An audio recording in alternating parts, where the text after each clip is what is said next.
Welcome back, ladies and gentlemen, to the August 15th, 2020 edition of Pro Wrestling Throwdown. I am Caleb Black. This is Luke the Big Dog Williams. Our in-studio producer, the Mighty Max Fury, is with us as well, and it is time for Today in Wrestling History. Max, what do you have for us? Well, not a whole lot, because your fucking chihuahua ate half of my notes. That's fair. She did. I'm sorry about that. It's okay. Later on, I'm gonna have some gyros, and your dog's gonna eat run over a few things that I have here, though. I wanted to mention, yesterday, I looked out from last week, yesterday was the birthday of Bob Backlund and Bobby Eaton. Oh, wow.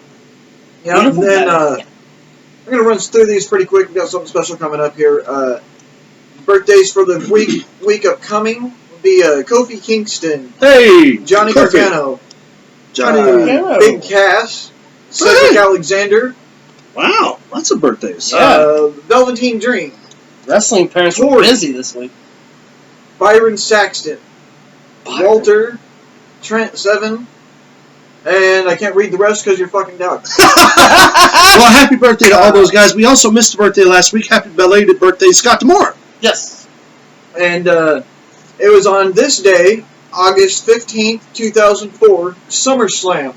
Randy Orton becomes the youngest heavyweight champion in history. That's right. At the age of 24. And normally, at this point, I would hand it over to you guys to discuss a few things.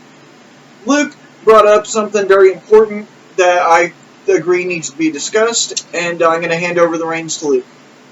Thank you, Maximus.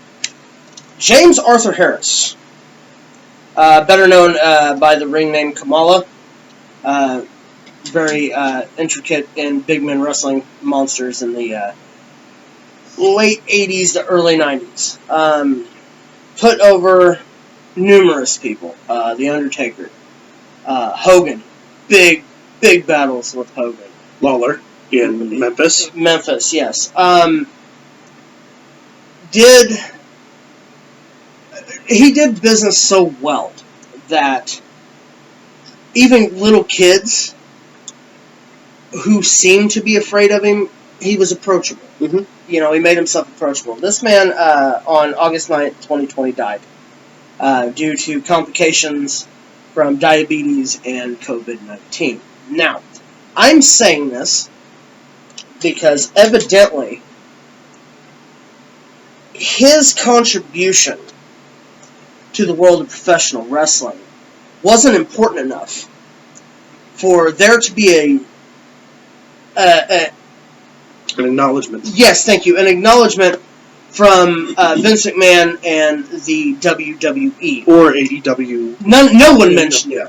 Now, here's the deal. You talk about wanting to give back.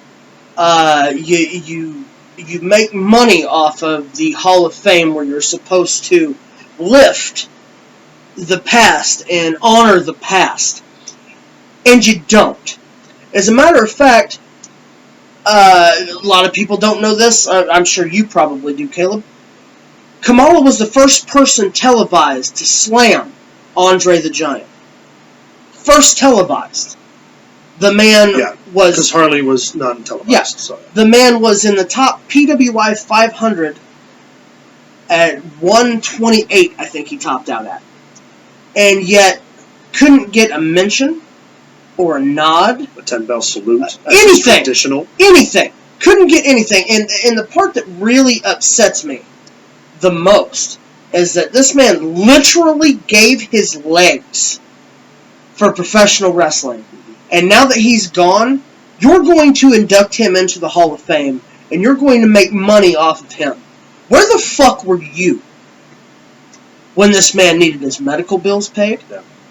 You know, you take all these junky wrestlers that you offer free rehab to, and then you glorify yourself for doing so.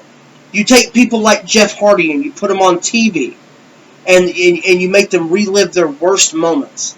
And a man like Kamala, who, like I said, put Hogan over in the land of giants, was a viable option. Undertaker. and you did absolutely nothing. You know who donated mainstream to Kamala Harris's funeral expenses? Chris Jericho. Yes. I'm not sure if he's the only one, but I know for a fact he's one of the ones. And it really sticks in me that his contributions to professional wrestling are just completely overlooked. Yeah. He would have mattered a lot more to the WWE if he was scandalous, if he had been part of some major controversy, or if he'd held them up for more money, or if his family was from a different... Killed his girlfriend. Right. And he... Yeah. And then you wonder why fans are starting to finally realize how much of a joke WWE is. It's a bullshit irresponsibility on your part to have completely neglected him during his period in which he needed financial help. Yes. When his wife was begging for financial help after his leg surgery, in which one of his legs was fucking removed. Yeah. And no one's saying you have to foot the bill for these guys for the rest of their lives. You get in the business, it's your job to manage your money. We all get that, but come the fuck up.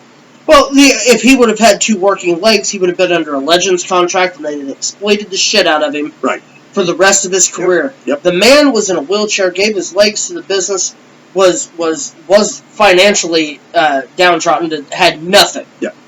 And now he's gone. He's left his wife behind, who, thanks to people in the GoFundMe and people in the Cult of Cornette and people stepping up. Yeah, the actual community doing your job. It's sad that us fans would give 10 of our last $12 to our names to a cause for somebody, and Vince McMahon, who sits on a pile of money. A literal $500 million cash surplus of money. It can't do anything for them. Yeah. So, as far as I'm concerned, it really makes me not even want to watch the product. Yeah. I do, because I'm a wrestling fan. Yeah. But the man did so much for big men in this business.